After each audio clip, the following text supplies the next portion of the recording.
પાલિતાણામાં ગાય માતાને રાષ્ટ્રમાતા જાહેર કરવા માટે ડેપ્યુટી કલેક્ટર કચેરી ખાતે આવેદનપત્ર પાઠવવામાં આવ્યું. વૈદિક સનાતન ધર્મ ગૌરવ સમિતિ અને શ્રી કૃષ્ણ ધર્મોત્સવ પ્રદર્શન સમિતિ તેમજ ગૌ સેવા સમિતિ પાલિતાણા દ્વારા આજ રોજ ગૌમાતાને રાષ્ટ્રમાતા જાહેર કરવા માટે ડેપ્યુટી કલેક્ટર ખાતે મોટી સંખ્યામાં સાધુ સંતો મહંતો તેમજ દરેક સમિતિના લોકો અને ધર્મપ્રેમી લોકો ઉપસ્થિત રહી ડેપ્યુટી કલેક્ટરને આવેદનપત્ર પાઠવવામાં આવ્યું હતું અને સાધુ સંતો મહંતો દ્વારા ડેપ્યુટી કલેક્ટરને રજૂઆત પણ કરવામાં આવી હતી કે વહેલામાં વહેલી તકે સરકાર દ્વારા ગાય માતાને રાષ્ટ્રમાતા તરીકે ઘોષિત કરવામાં આવે.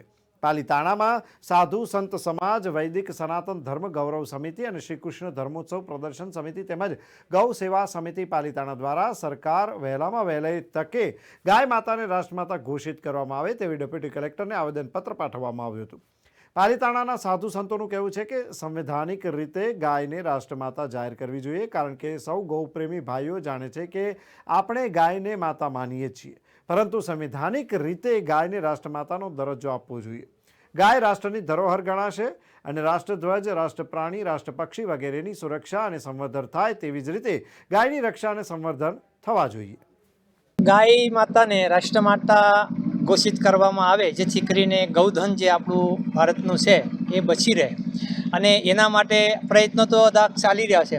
પણ ચારેય પીઠના શંકરાચાર્યોએ મળીને અને અવિમુક્તાનંદજીની સાનિધ્યની હાજરીમાં જે આ ગૌ માતા રાષ્ટ્રમાતા ઘોષિત થાય એવું જે અભિયાન જે આગળ કરવામાં આવ્યું છે, અમારા સાધુ સંતોનો બધાનું એમાં સમર્થન છે. કારણ કે જો ગાય બચશે તો જીવન બચશે.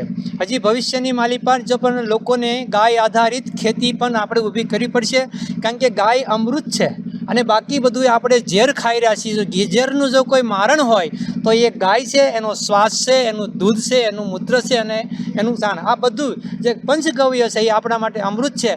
આને જાળવવા માટે ગાય માતાને રાષ્ટ્રમાતા ઘોષિત કરવા બહુ જરૂરી છે. એટલે મારે સરકારને એક નમ્ર નિવેદન છે કે જલ્દીથી જલ્દી આપ ગાય માતાને રાષ્ટ્રમાતા ઘોષિત કરો એવી અમારી સંતોની અપેક્ષા છે.